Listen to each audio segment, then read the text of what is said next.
ML Sports Take brought to you by Welch & Company Jewelers and Stanley Law Offices. Please like this video and subscribe to my channel. Notre Dame to the championship game with a victory 27-24 over Penn State. And this Marcus Freeman Notre Dame story, I mean, it's layers and layers of resiliency going back a couple of years, right? They lose to Marshall. He's fighting through a game against Cal that he barely gets through a couple of years ago. They lose this year to Northern Illinois. They lose their left tackle this year. They've had injuries in the backfield. Riley Leonard is kind of like an up-and-down quarterback. They have injuries galore last night, right? Leonard goes down in this game. The backup comes in terms of Angeli and starts playing well. I know he was great in the bowl game last year, but you get the point. Is one thing after another with the adversity and the resiliency. And really, when you have those things, and you have a head coach and a leader in Marcus Freeman who knows how to handle this stuff, this is what makes championship teams. Now, I don't know if they're going to go win the national championship, but the fact that they got to the college football playoff and made this run to the final really speaks volumes about Marcus Freeman and all the rest. And I think the path is there for Notre Dame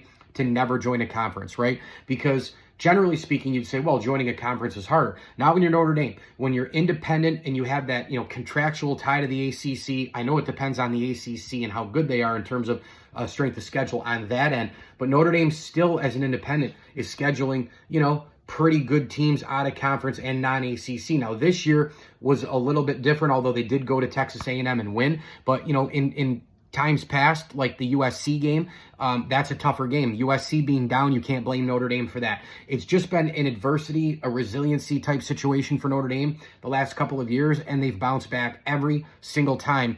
After the Northern Illinois loss, everybody kind of wrote them off, and I was kind of in that compartment. And I also thought when they made the playoff, I was like, I don't know if this model can win. Great physical, unbelievable defense up at the front line, run the football like crazy, and then maybe your quarterback can make a play in this offensive world we live in. Maybe. He's pretty erratic. Maybe. You know what? They made the run, and they played a weaker schedule than normal. When you're looking at Navy and Army being like two of your best teams that you played, I know they beat a number 15 Louisville as well, but they didn't play a powerhouse USC. They didn't play a powerhouse Michigan, that kind of schedule, right? A ranked Michigan State going back years. But then you get in the playoff, and every team is at least good or really good or great or elite. They beat Indiana, in-state rival. They beat Georgia. That was a marquee win for Marcus Freeman, I think, of his career. And then he beat Penn State on a neutral field, a team that plays stylistically just like you. So, really good run here, right? And the Georgia win, I get it. I know that they played Stockton at quarterback, but you beat Georgia, you beat Georgia. This Notre Dame run speaks volumes and can teach people lessons about when you get down, when you get hit, get back up, try again. Resiliency, adversity, don't give up. You lose, and then maybe you can win. Lesson to be learned here by Notre Dame. Mike Lindsley here, ML Sports Take, brought to you by Stumbling Monkey Brewing Company, Platinum Auto Sales of Central New York, and Welch & Company Jewelers. Shop the showcase today at welchjewelers.com.